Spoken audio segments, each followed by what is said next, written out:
사업자 입장에서 항상 유념해야 할 것이 바로 국세청 세무조사입니다.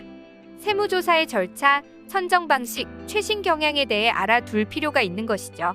국세청에서 발표한 자료에 따르면 과거 1년간 거둬들인 세수는 280여 조 원으로 그중 세무조사로 인한 세금은 약 7조 원으로 확인됩니다. 총 세수의 2%에 불과한데요. 국세청 직원 2만 명 가운데 세무조사와 관련된 인원은 40%인 약 8천 명으로 추산됩니다. 인원 투입 대비 거둬들이는 세수는 상당히 적은 금액이라 볼 수 있습니다. 하지만 세무조사를 멈추지 않는 이유는 각종 세금의 성실신고 유도와 파급 효과 때문입니다. 적법하게 신고하지 않으면 언제든지 조사에 추징한다는 과세관청의 메시지를 세무조사로 전달하는 것이죠. 이러한 성실신고 유도에 따른 세수 기여도는 직접적인 수치로 나타낼 수는 없지만 상당한 기여를 하는 것으로 분석됩니다. 국세청 세무조사는 대상자 선정이 가장 중요합니다.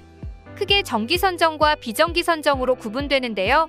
정기선정은 신고성실도 분석 프로그램에 의해 선정됩니다. 빅데이터에 기반해 신고성실도 분석 결과를 바탕으로 불성실 혐의, 5년 이상의 장기 미조사, 표본조사 등의 사유를 토대로 무작위로 선정됩니다. 반면 비정기선정은 수시선정이라고도 하는데요. 선정 사유는 탈세 제보와 국세공무원의 자체 인지에 의한 선정이 대부분입니다. 탈세 제보는 임직원, 고객, 거래처 등의 경로로 접수됩니다. 기업을 운영하시는 대표님들께서 알아두셔야 할 것은 세무 관련 정보는 한 직원이 독점하면 절대 안 된다는 것입니다. 가급적 세금과 자금 업무는 분리해서 각각 다른 직원에게 맡기도록 업무 분장을 하는 것이 바람직합니다. 세무조사 사전 통지에 대해서 말씀드리면 정기조사의 경우 조사 시작 15일 전에 납세자에게 도착하도록 통지합니다. 비정기조사는 조세범칙 조사 및 증거인멸 등의 우려시 사전 통지를 생략하기도 합니다.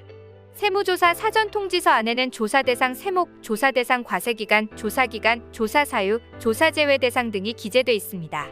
국세청 세무조사는 자영업자 가운데 고소득 자영업자, 법인 사업자를 위주로 합니다. 과거 고소득 자영업자는 병의원, 변호사 등의 전문 직종 영위 사업자가 대부분이었지만 최근에는 고소득 크리에이터의 조사가 증가하고 있습니다. 또한 전통적인 급여 적용 진료 과목 이외 피부과 성형외과 등의 비보험급여 진료가 많은 병원의 조사가 나오고 있는 상황입니다. 조사 방식으로는 정기조사보다 비정기조사에 집중하는 추세입니다. 정기조사는 사전 통지서를 먼저 보내는데 사업자의 입장에서 보름간 조사 준비 기간이 주어진다는 것은 조사를 대응하는 데 많은 조언을 구할 수 있어서 조사 방어에 유리합니다. 반면 비정기조사에는 사전 통지 없이 세무조사를 시작하는 것이 대부분이라 경황 없이 조사가 개시되므로 상대적으로 불리한 면이 있습니다.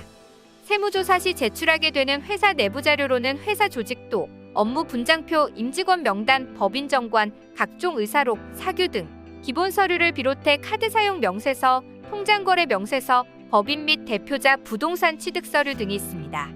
정기조사 착수 시 조사 대상 기간이 대부분 1에서 2년이지만 비정기조사는 3에서 5년이고 최대 10년 기간의 조사 기간을 두기도 합니다.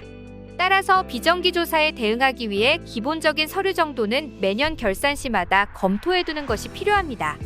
과세관청에서는 납세자의 과도한 조사 부담을 덜어주기 위한 세무조사 유예, 연기, 중지 제도를 두고 있습니다.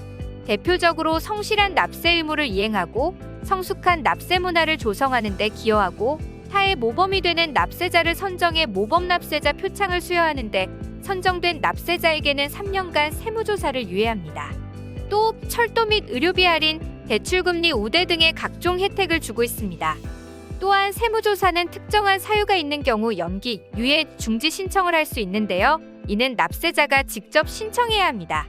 구체적으로 화재 등의 재해로 사업상 심한 어려움이 있거나 납세자의 질병 또는 장기 출장이 잡혀 있을 땐 연기, 유예, 중지 신청이 가능합니다.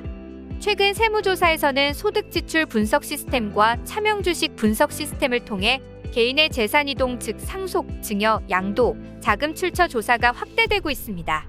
또한 직접적인 재산 이동 이외의 비상장법인 주식을 통한 이익분여 방법인 주식증자, 감자, 주식양수도, 이익소각 등에도 세무조사가 집중되고 있습니다.